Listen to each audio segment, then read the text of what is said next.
Bom dia, graça e paz, irmãos. Vamos para mais um domingo, mais uma manhã abençoada. E eu queria deixar um texto que está na palavra do Senhor, Salmos, capítulo 20, versículo 7, que diz que uns confiam em carros, outros em seus cavalos, mas nós faremos menção ao nome do Senhor. Você tenha esse momento agora de adoração junto comigo.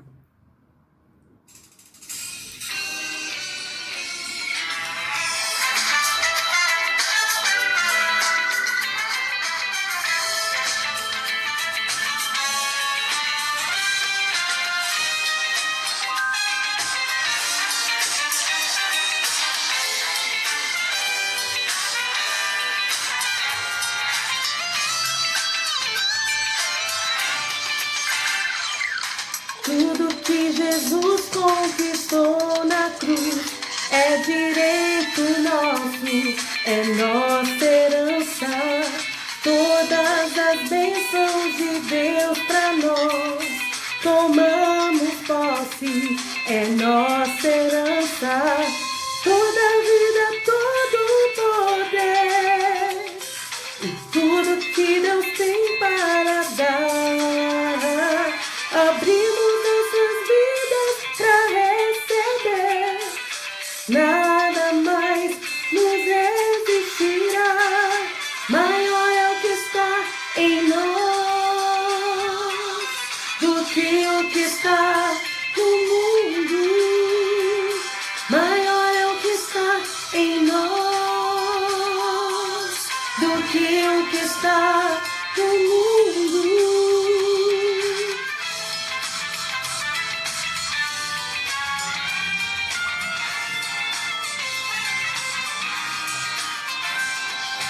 Tudo que Jesus conquistou na cruz é direito nosso, é nossa herança. Todas as bênçãos de Deus para nós, tomamos posse, é nossa herança. Toda a vida, todo o poder e tudo que Deus tem para dar, abrimos nossas vidas para receber. Nada mais nos resistirá. Maior é o que está em nós do que o que está no mundo. Maior é o que está em nós do que o que está no mundo. Canta isso. Maior é o que está.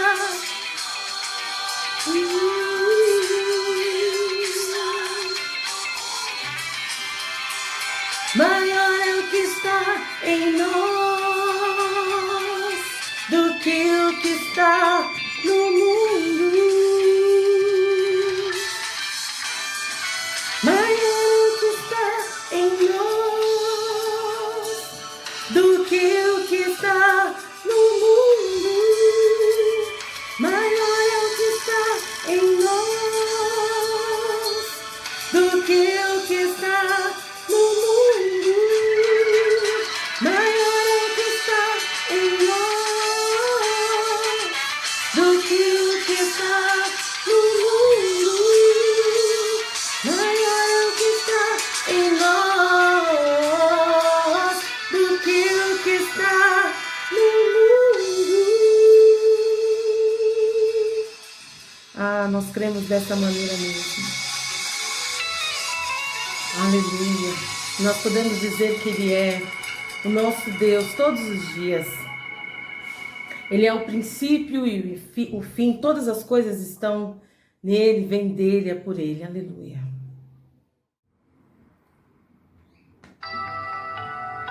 Vamos depositar a nossa fé, a nossa confiança no Senhor.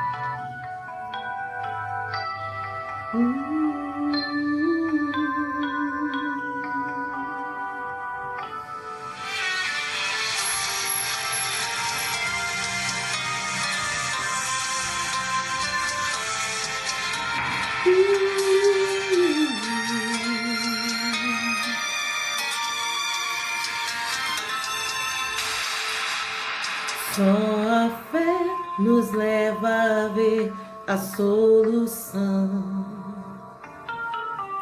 Quando tudo que se mostra é o impossível,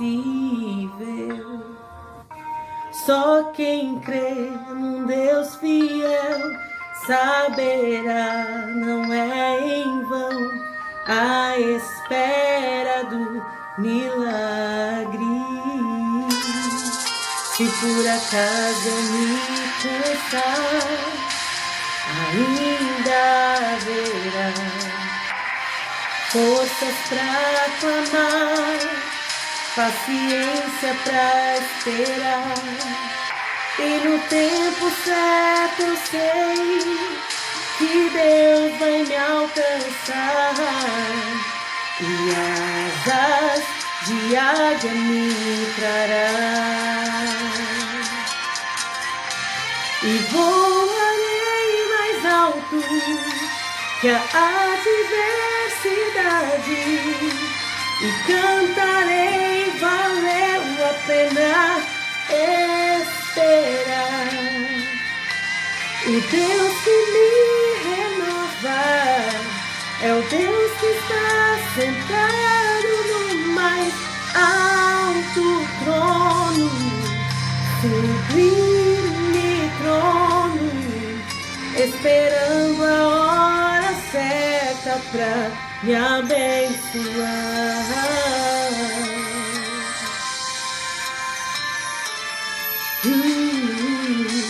Só a fé nos leva a ver a solução. Quando tudo que se mostra é o impossível, só quem crê num Deus fiel saberá, não é em vão a espera do milagre. Se por acaso eu me cansar, ainda haverá forças pra clamar, paciência pra esperar, pois no tempo certo eu sei que Deus vai me alcançar, e asas de águia me trará, e voarei mais alto que a adversidade, e cantarei, valeu a pena esperar. O Deus que me renova é o Deus que está sentado no mais alto trono, sublime trono, esperando a hora certa pra me abençoar.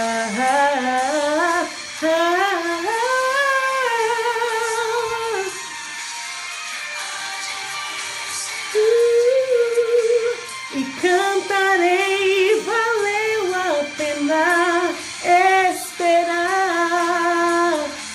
O Deus que me renova é o Deus que está sentado no mais alto trono, sublime, aleluia, esperando a hora certa pra me abençoar, esperando a hora certa pra te abençoar, esperando a hora certa pra me abençoar. Que você tenha um domingo abençoado, em nome de Jesus. Bom dia, graça e paz do Senhor Jesus. Espero que esse domingo esteja sendo para você um domingo abençoado, começando, esse domingo. E nessa manhã que nós estamos aqui reunidos em nome de Jesus, mesmo reunidos à distância, mas virtualmente estamos aí conectados. Quero trazer uma palavra para você de ânimo nessa manhã de domingo, antes que você desfrute aí do estudo da palavra de Deus que virá logo na sequência. Lembrando que nós temos esse formato no domingo pela manhã com um louvor sendo ministrado. Hoje aí foi ministrado pela nossa querida irmã Adriana e logo na sequência uma reflexão devocional mais direcionada para a igreja, para as pessoas que já têm a fé em Jesus, e um estudo da palavra do Senhor que vem sempre a calhar para nós algo mais profundo, ministrado por um professor das nossas classes, da nossa superintendência. Espero que nessa manhã você seja abençoado. E hoje, diante de tudo isso que a gente tem vivido nos últimos dias, nós podemos nos considerar que, fazendo aí uma analogia, uma comparação, né, apenas um simbolismo, nós podemos nos comparar a discípulos de Jesus dentro de um barco, dentro de uma situação em que nós estamos precisando da intervenção de Jesus. E Jesus se manifesta quando nós estamos sempre neste mar, certo? O texto que eu vou ler vai falar de uma situação como essa, em que Jesus, certo, e seus discípulos interagem nessa condição, nessa situação de mar, de barco, certo? E Jesus se apresenta para eles em meio a uma situação inóspita, uma situação difícil. E eu gostaria de refletir com você, certo, da seguinte maneira: imagine-se que nós somos esses discípulos de Jesus dos dias de hoje e estamos aí num sentido de comparação, de analogia, certo? Alegoria, dentro de um barco aí que nós estamos seguindo juntos e estamos tentando obedecer a Jesus nas ordens, nos direcionamentos que Ele nos dá, e dentro desse processo aí de tentar obedecer a Jesus, de fazer a vontade de Jesus, nós nos encontramos em uma situação que esse texto traz alguns princípios para nós. O capítulo é de Mateus, certo? 14, nós vamos ler Mateus 14 a partir do versículo 22. Conta-nos o seguinte, essa passagem: logo em seguida, Jesus insistiu com os discípulos para que entrassem no barco e fossem diante dele para o outro lado, enquanto Jesus se despedia da multidão. Tendo despedido a multidão, Jesus subiu sozinho a um monte para orar. Ao anoitecer, ele estava ali sozinho, mas o barco já estava a considerável distância da terra, fustigado pelas ondas, porque o vento soprava contra ele. Versículo 25. Quando era alta madrugada, Jesus dirigiu-se a eles andando sobre o mar. Quando o viram andando sobre o mar, os discípulos ficaram aterrorizados e disseram: é um fantasma! E gritaram de medo. Mas Jesus imediatamente lhes disse: coragem, sou eu, não tenham medo. Senhor, então disse Pedro, se és tu, manda-me ir ao teu encontro sobre as águas. Venha, respondeu Jesus. Então Pedro saiu do barco, andou sobre as águas e foi em direção a Jesus. Mas quando Pedro reparou o vento, ficou com medo, mais uma vez com medo, e começando a afundar, gritou: Senhor, salva-me! Imediatamente Jesus estendeu a mão e o segurou e disse: homem de pequena fé, por que você duvidou? Versículo 32. Quando entraram no barco, então o vento cessou. Então os que estavam no barco adoraram a Jesus, dizendo: verdadeiramente, tu és o Filho de Deus. Vamos orar? Que nesta manhã, Senhor, esta palavra nos ajude a alinhar a nossa vontade à tua vontade, porque oramos como Jesus nos ensinou, que seja feita a tua vontade, assim na terra como nos céus. Peço-te, Pai, que ajude-nos a entender e colocar as nossas decisões, as nossas escolhas agora submetidas à tua palavra, para que a tua palavra nos direcione, para que essas decisões que o meu irmão, a minha irmã, que nós precisamos tomar, que estão nas nossas mentes nesses dias, possam ser tomadas, submetidas à tua palavra, aconselhadas por pessoas que nos ajudem e que o nosso coração esteja com a paz que precisamos. É a nossa oração em nome de Jesus. Amém e amém. Primeira coisa que você precisa refletir nessa passagem de Mateus 14, do versículo 22 até o versículo 33. A primeira coisa está no versículo 22, logo no começo. A expressão bíblica que está dizendo aqui, Jesus insistiu com os discípulos para que entrassem no barco e fossem adiante dele para o outro lado. Aqui eu já aprendo duas coisas interessantes nesse primeiro passo, que Jesus nos orienta, que Jesus nos dá ordem. E muitas vezes essas ordens de Jesus, essas orientações de Jesus precisam ser acompanhadas por uma insistência por parte dele, por parte do Espírito Santo, por parte de Deus. Veja bem, a palavra que se destaca aqui é: Jesus insistiu com ele. Provavelmente, eu imagino lá, os discípulos quiseram argumentar: não, a gente espera o Senhor. Veja bem, isso não está na Bíblia, estou aqui apenas refletindo, conjecturando. Talvez eles pensem: não, a gente espera, não, vá lá fazer o que o Senhor tem que fazer. Ou enfim, alguma barreira que eles entenderam ali, que fizeram com que eles fossem alvos de Jesus, de uma insistência de Jesus para obedecer uma orientação. Veja bem, Jesus está orientando eles: vão para o barco, certo? E sigam. E o texto diz que Jesus insistiu com eles. Logo, a gente não sabe qual, mas existiu uma barreira, um impedimento aí. Isso acontece muitas vezes conosco. Lembra que nós estamos fazendo essa comparação do barco, da situação lá de Jesus que a gente está vivendo aqui? Muitas vezes Jesus nos dá uma orientação, nós temos uma orientação, nós temos já um direcionamento, mas por alguma razão, seja ela nobre ou não, nós tendemos a causar barreiras para isso. Queria que você refletisse nisso na manhã. Quais são as barreiras que muitas vezes você e eu causamos? E muitas vezes Jesus, o Espírito Santo, o Pai, no seu amor profundo para conosco, acaba tendo que insistir conosco para que nós o obedeçamos. Enfim, primeira coisa que você aprende nessa manhã: obedeça. Obedeça a Jesus. Ele está no controle. Se ele pediu algo e você tem convicção de que essa palavra veio de Jesus, primeira coisa que você precisa fazer é obedeça. Principalmente se Jesus, se o Espírito Santo, se Deus, se a Trindade aí já deixou claro e você já entendeu que ele está insistindo com você sobre uma certa coisa. Eu não posso te dizer o que é, isso é uma coisa muito pessoal sua, pessoal minha. Eu já, aqui falando para você, já me identifico com algumas coisas que Deus tem falado para mim nos últimos meses, nos últimos anos, que eu preciso de fato obedecer, porque ele já tem insistido comigo nesse sentido. Então eu espero que você se detenha a isso. Na sequência, Jesus então vai orar. Ele vai para o monte orar, se despediu da multidão como ele realmente fez, cumpriu o que ele falou e foi orar. E a noite foi caindo e ele estava sozinho orando, como nós lemos no versículo 23.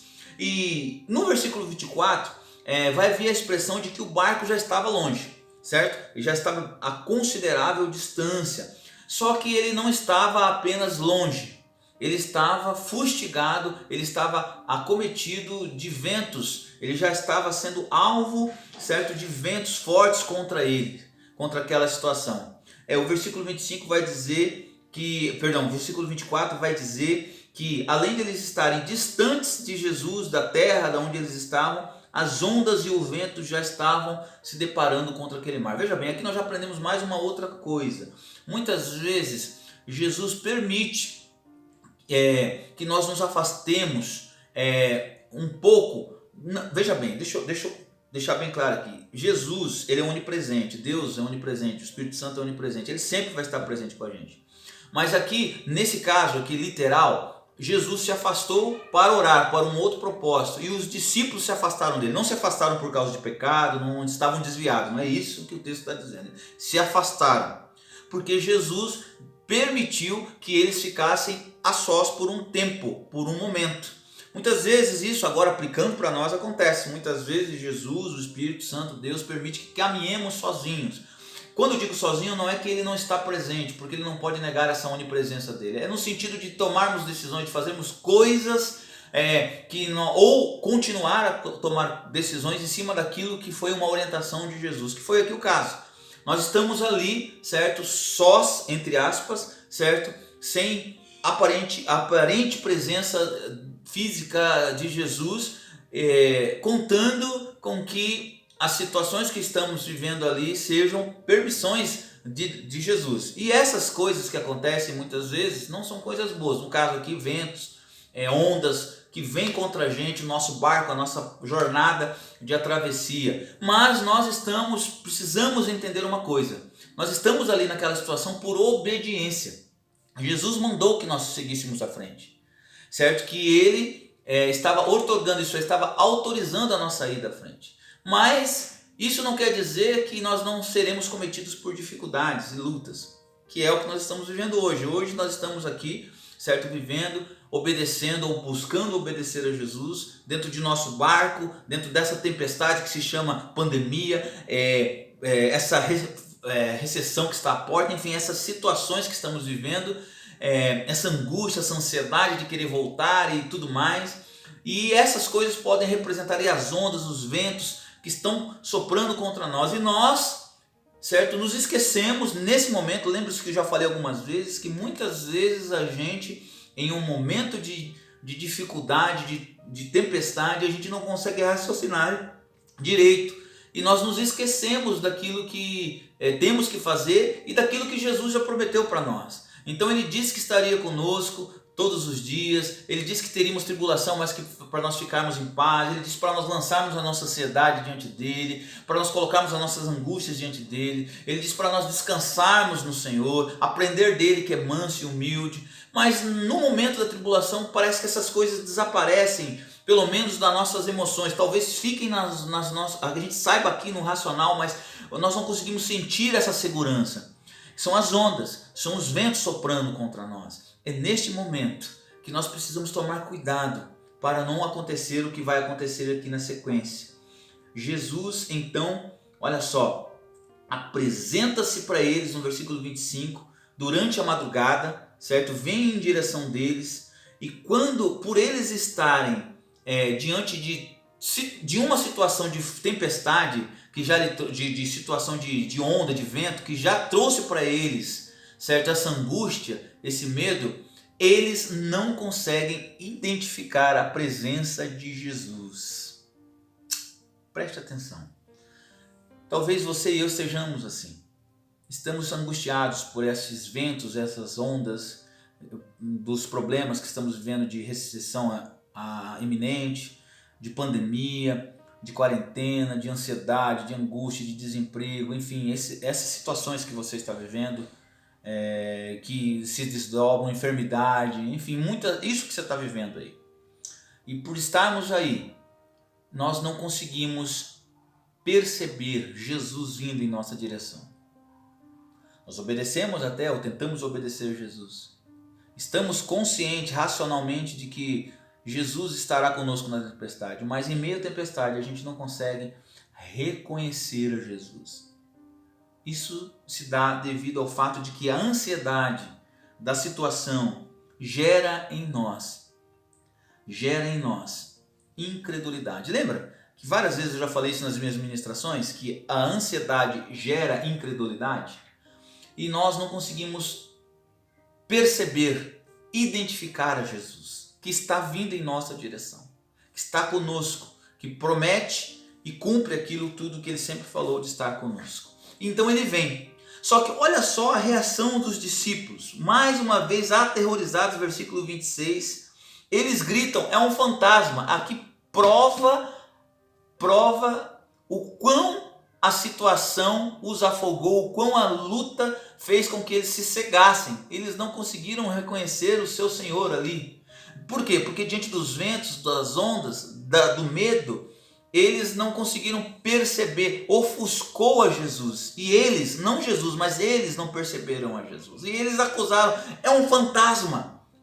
Muitas vezes nós somos aterrorizados por fantasmas. Muitas vezes a tempestade gera coisas que não estão acontecendo.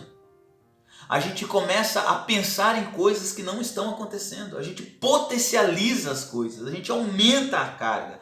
A gente coloca coisas que não vão acontecer. Eu também várias vezes falei que 90% das nossas preocupações não vão acontecer e os 10% que vão acontecer não vão acontecer da maneira que a gente pensa. Isso é, a gente está se preocupando à toa.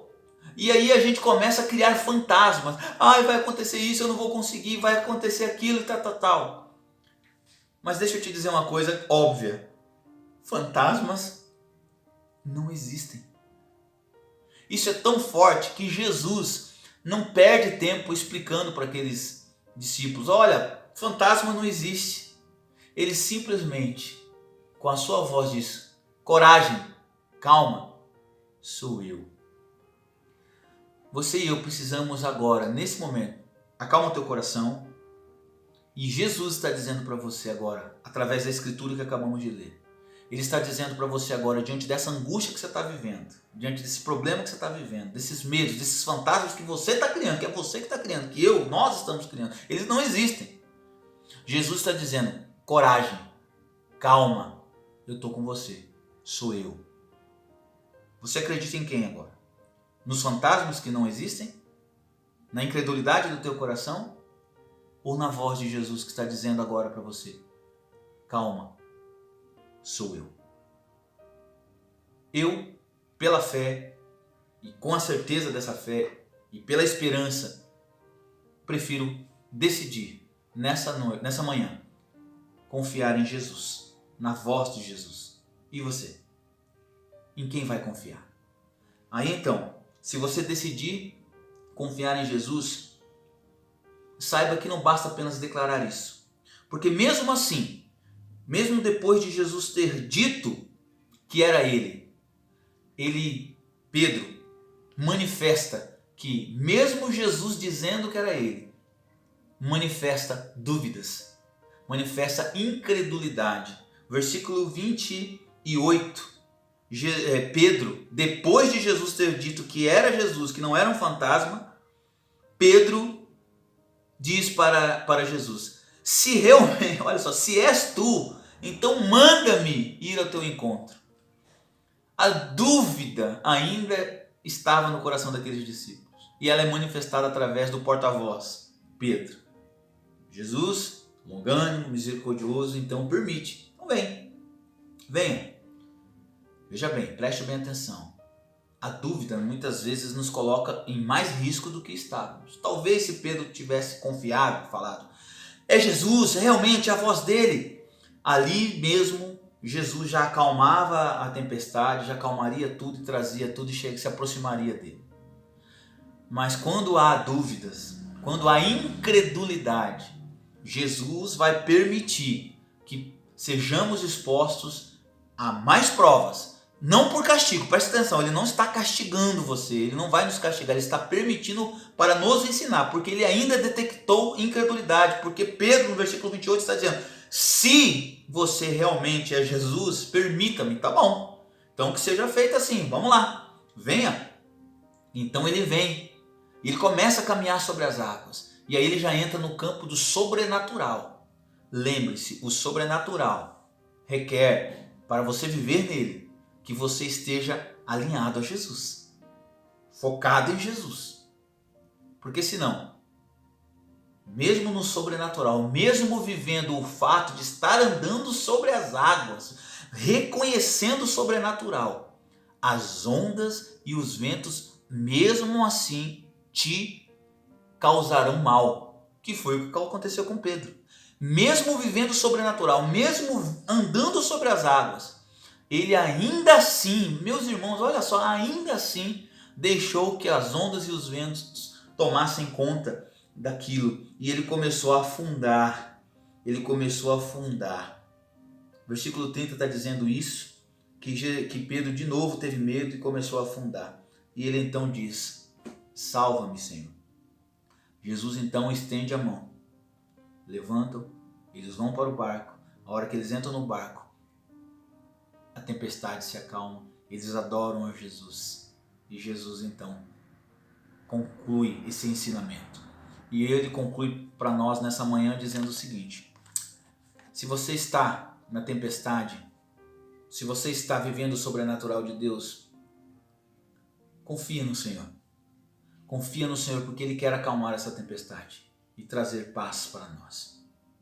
Basta que eu e você acreditemos. Mas saiba que existe um preço. O preço é colocar para fora, é expor, como Pedro fez, a sua incredulidade. Confesse a sua dúvida. Diga para o Senhor que os ventos estão te incomodando, que o mar te incomoda. Você pode até começar a afundar, mas se você crer, o Senhor vai estender a sua mão, porque depende dele, não da sua fé apenas. É verdade que a sua fé faz muito a diferença, mas veja bem, Jesus não viu fé Ele até acusa nos versículos finais de que esses homens eram homens de pouca fé. Por que duvidaram? Ele pergunta. Mas mesmo assim, encontrando dúvidas em nós, Ele é misericordioso. E nessa manhã, Ele está estendendo a mão para você e dizendo: olha, confie, eu vou levantar você, não vou deixar você afundar.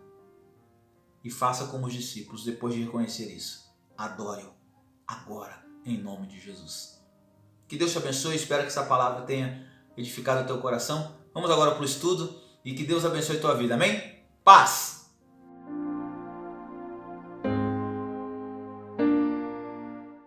Graça e paz a todos. Eu desejo um bom dia, um ótimo domingo, uma manhã abençoada, onde já estivemos adorando ao Senhor, já estivemos ouvindo da sua santa e maravilhosa palavra, que foi tão edificante. E agora nós vamos estudar um pouquinho. Hoje, em especial, pelo menos eu me sinto dessa maneira de um modo especial, porque estou na minha sala, estou na minha casa e sinto como se eu estivesse abrindo a porta da minha casa para cada um de vocês estarem aqui comigo neste momento em que estou gravando aqui esta aula. Então, é para mim muito especial. Esses tempos têm nos proporcionado experiências que até então nunca tínhamos vivenciado e precisamos aproveitar essas experiências novas e tirar delas lições boas. E este é um bom motivo para isso. É um bom motivo para estar nesse momento estudando. E para mim aqui tem sido bênção poder aprender com todos vocês nas aulas dos professores que têm se dedicado, têm esmerilhado-se em trazer o seu estudo, o seu aprendizado e compartilhados com todos nós. Nós, da Superintendência, somos gratos por cada um de vocês, por cada aluno que tem interagido nos seus grupos e nós estamos felizes vendo todo esse movimento. E para mim, neste momento também especial, eu estava aqui refletindo sobre isso, eu estou aqui com as Bíblias espalhadas pelo chão e essa liberdade, né, sem essa rigidez que às vezes nós, quando nos encontramos em sala de aula, temos, faz com que torne-se tudo muito comum, tudo muito gostoso de se estudar, da forma de se estudar, da forma de se tratar um assunto. E eu quero aproveitar essa leveza em tratar alguns assuntos com vocês nessa manhã, não é? Então, queridos, hoje nós vamos falar sobre um princípio que aparece lá em Abacuque, em especial no capítulo 2, o verso 4, que ele é chamado de Emuná. O que é Emuná, que aparece lá em Abacuque e que é traduzido por fé, né? Será que realmente é fé que Emuná significa? Se não é, o que de fato significa e que proveito nós podemos trazer deste entendimento, desse princípio de palavra? Para mim, fé é um princípio de vida, até porque sem fé é impossível agradar a Deus. Então é importante que todos que se juntem ao Senhor tenham seu princípio de fé. É necessário que todos o adorem em espírito e em verdade. E sem fé, isso não é possível.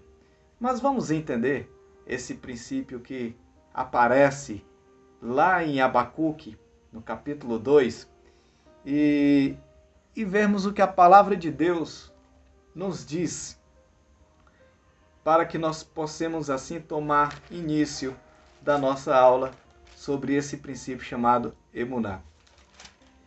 Abacuque, capítulo 2, no verso 4, diz assim: Eis o soberbo, a sua alma não é reta, mas o justo viverá pela sua fé. Olha que maravilha! Guarda isso aí. O justo viverá pela sua fé. Na primeira aula da EBD, em que estivemos nesse formato online, nós estudamos sobre sobre um contexto chamado Teologia Dialética, analisando sobretudo o capítulo 5 de Romanos.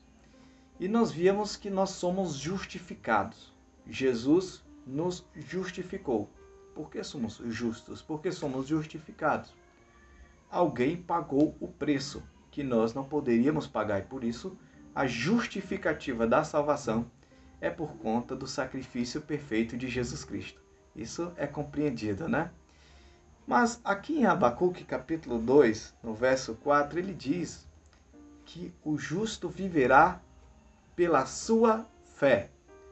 O termo fé, descrito aqui em Abacuque, ele é conhecido como emuná. E o que é então emuná?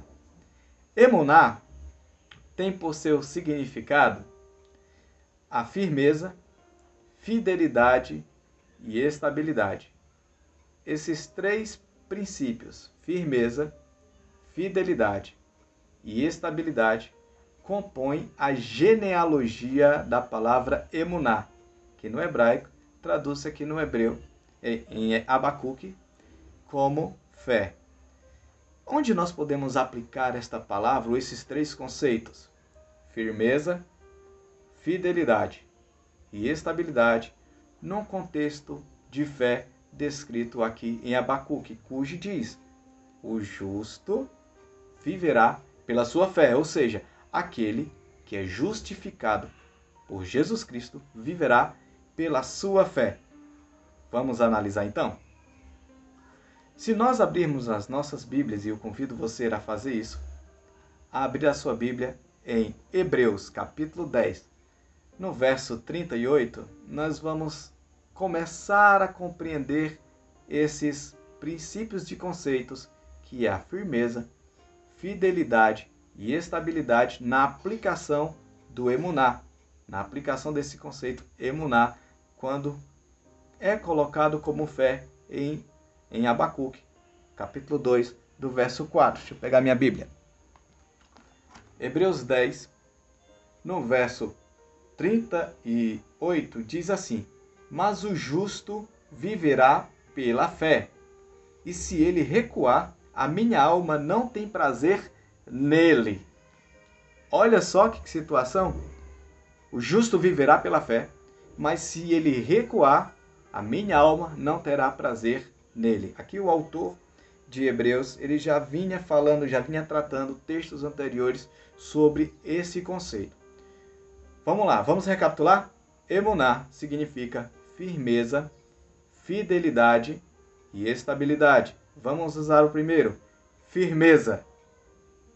Então vamos substituir o fé por firmeza em Hebreus, no capítulo 10, no verso 38, que diz assim: mas o justo viverá pela firmeza.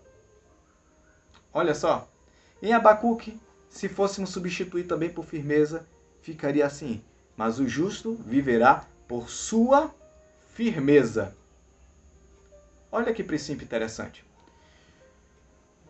Apesar de hoje nossos dias estarem contextualizados e inclusive com inúmeras interpretações sobre o que é servir a Cristo, nós precisamos ter muito em mente que servir a Cristo é lançar a mão no arado e não olhar para trás. O cristão, ele é conhecido por estar firme. Inclusive tem um hino que você deve lembrar que diz isso: firme nas promessas do meu Salvador, cantarei louvores ao meu Criador. Firmes, firmes, firmes, firmes nas promessas de Jesus, meu mestre. Firmes, firmes, sim, firme nas promessas de Jesus. Que bom, firmeza. Mas Mike, o que acontece com hoje em dia que está uma coisa tão banalizada com relação ao cristianismo? O que você fala sobre isso? O que você tem a dizer sobre isso? As músicas, as pregações, as mensagens de um modo geral, parece-me que estão fugindo de nos chamar para esta firmeza. Das pandemias, os múltiplos conflitos emocionais. Parece que estamos mais fracos e não estamos firmes. Mas como entender isso na palavra de Deus? Então quer dizer que a minha falta de firmeza desagrada ao Senhor? Bom, o que eu quero dizer, se você estivesse me perguntando sobre isso, é que a Bíblia fala, não sou eu. E onde nós ficamos firmes? Mediante a fé. Por isso que emuná também é traduzido por fé. A fé nos permite termos firmeza, termos convicções, mesmo diante das muitas diversidades que nós assim enfrentamos. O cristão, ele chora? Claro que chora. O cristão, ele sofre? Lógico que sofre. Mas o cristão, ele não volta. Ele não olha para trás como fez a mulher de Ló. Ele não olha. O cristão, ele segue em frente para o alvo, para o autor e consumador da nossa fé. O cristão, ele olha, ele é reto, ainda que sofra. Jesus, ele diz que aquele que quer seguir a ele, tome a sua cruz e siga-o para frente. Vamos lá. Não cabe a nós ficarmos nesse conceito de moleza, porque quem não está firme está mole, concorda? Alguns dizem, né? Firme como prego na areia. Não é essa a firmeza do cristão. O cristão, ele precisa estar firme nas promessas de Jesus. Ele tem promessas para você, ele tem promessas para mim, ele tem promessas para nós. E são essas promessas que fazem com que a nossa fé esteja fincada, firmada, firme. Não mole, firme. Não bambeando, mas firme na rocha, que é Jesus Cristo. Então, o primeiro conceito que nós aprendemos de emuná, dos 3 em que estudamos, o primeiro que aprendemos aqui, é que a firmeza agrada ao Senhor. A moleza, não. Por isso, irmãos, e aí eu digo para todos nós, coragem, vamos lá, vai passar, mas nós vamos passar com o Senhor firme nas promessas de Jesus, o nosso mestre. Então, vamos então para o nosso segundo princípio da palavra emuná, nessa genealogia que foi em Abacuque, traduzido por fé. Primeiro, firmeza. O segundo, fidelidade. Olha que maravilha. E agora nós vamos para Gálatas.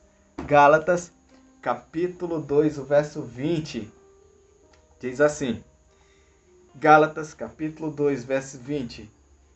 Já estou crucificado com Cristo e vivo não mais eu, mas Cristo vive em mim. A vida que agora vivo na carne, vivo-a na fé do Filho de Deus, o qual me amou e se entregou a si mesmo por mim. Vamos substituir esse conceito aqui? Em vez de fé, nós vamos falar então de fidelidade. Como ficaria? Já estou crucificado com Cristo e vivo não mais eu, mas Cristo vive em mim. E a vida que agora vivo na carne, vivo-a na fidelidade do Filho de Deus, o qual me amou e se entregou a si mesmo por mim. Que maravilha, né? Inclusive, esta Bíblia aqui, fazia anos que eu não a abria. Essa Bíblia foi a primeira Bíblia da Adriana, há muito tempo atrás. Tá vendo? É especial, inclusive, nisso, nesse momento para mim. Que maravilha! Nós vivemos pela fidelidade do Senhor para conosco. O justo vive pela sua fé. Abacuque dizia isso. E agora, a palavra emuná, que fala de fidelidade, também lá em Gálatas, vai dizer que nós já estamos crucificados com o Senhor. E agora, a nossa vida, ela é secundária. Sabe? Parece estranho eu dizer isso para você nessa manhã, mas o teu sonho ele precisa estar alinhado com os projetos de Deus. Porque se o teu sonho não estiver alinhado com os projetos de Deus, além de você ser egoísta enquanto cristão relacionado a isso, significa dizer que você não está sendo fiel ao Senhor. Olha que coisa.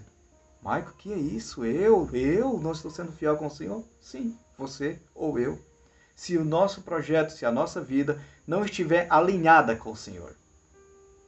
Porque a fidelidade de Cristo, Cristo fiel, Jesus fiel, fiel até o fim.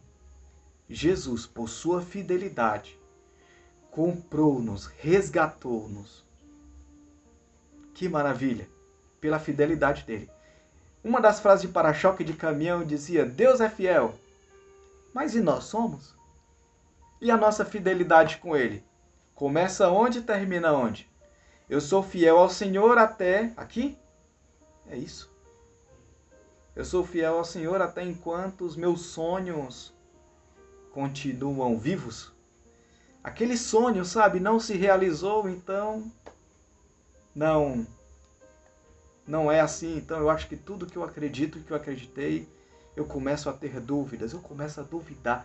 Mas será? Tem uma música do Anderson Freire que diz assim, né? Será que Deus realmente falou comigo e eu não ouvi?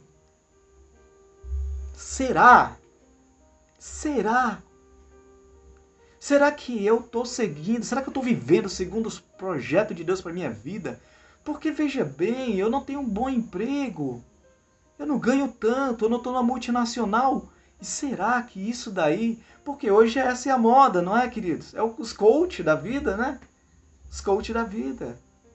Sabe? Os coach da vida que falam isso. Olha, você é filho de Deus, você nasceu para reinar, então domine sobre todas as coisas.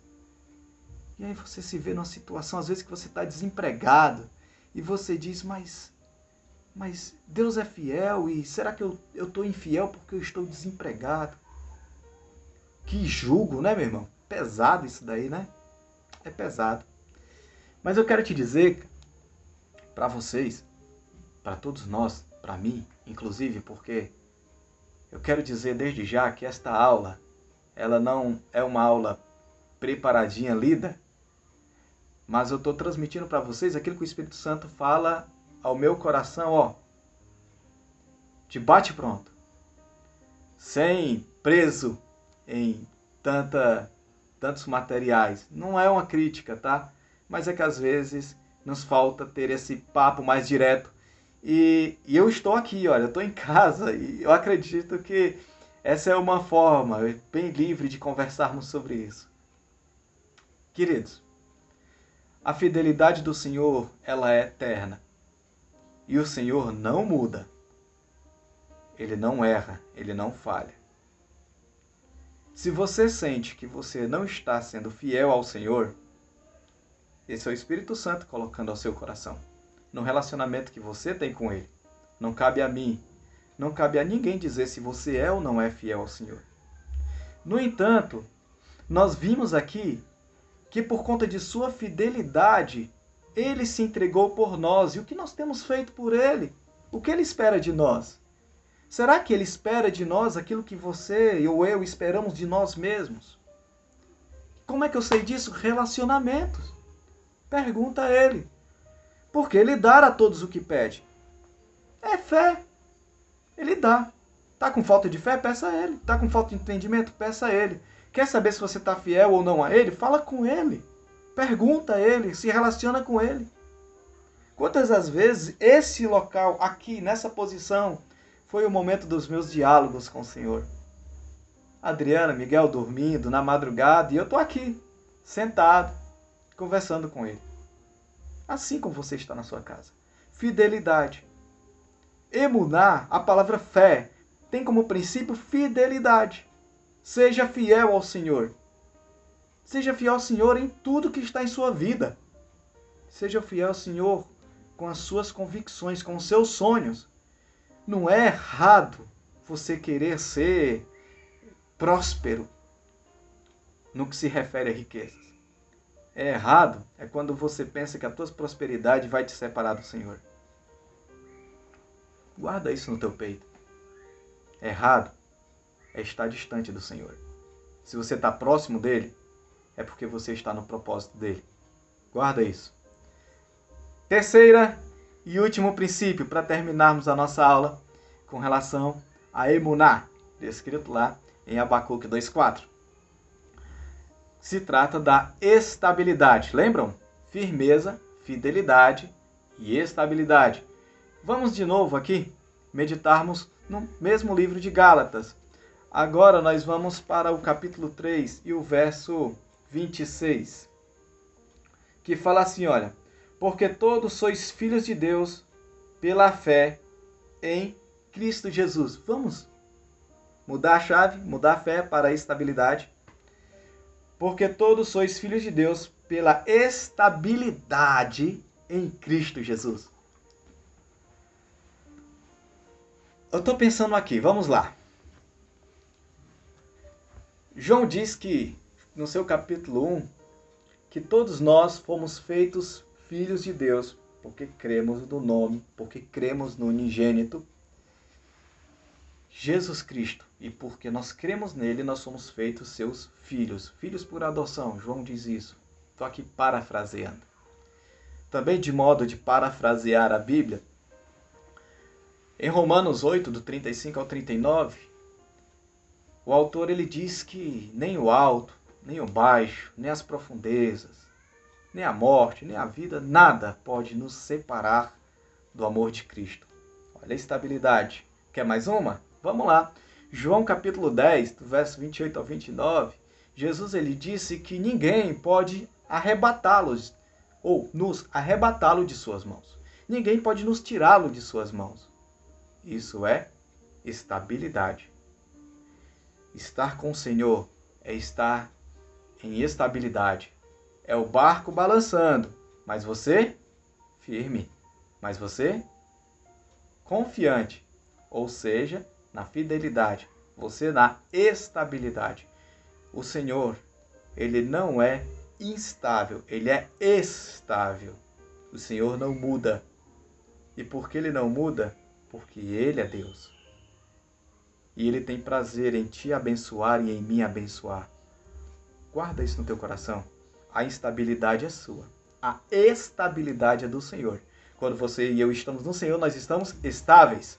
Você está cambaleando, meio bombo, né? Meio João Bobo, bonecão do posto. Talvez você não esteja, ou eu, talvez nós não estejamos nessa intimidade com o Senhor. Porque essa intimidade com Ele, trazida por fé, é o que nos mantém estáveis. É isso, meus amados. A bateria do meu celular está quase acabando. Eu acho que poderíamos falar aqui durante muito tempo sobre este assunto. Mas fica aqui o meu desejo de que em breve nós possamos nos encontrar. E desde já quero agradecer a oportunidade por poder conversar com todos, sobretudo a respeito desse tema que é traduzido por fé, lá em Abacuque, cujo princípio da palavra é emuná. E a minha oração é que todos nós possamos estar com o Senhor firmes, fiéis e estabilizados. A estabilidade no Senhor. Que Deus abençoe a sua vida, que você prospere no Senhor em tudo que você colocar a sua mão. E fica aqui a todos vocês meu muito obrigado e o meu desejo desse abraço ser pessoal e que cada um de vocês possa em breve estar aqui na minha sala, a gente com menos biscoito, tomando uma garapa, um café e conversando. Quem sabe o nosso próximo encontro será para conversar sobre esse mesmo tema. Paz, que Deus te abençoe. Um forte abraço e até a próxima. Um abraço. Tchau.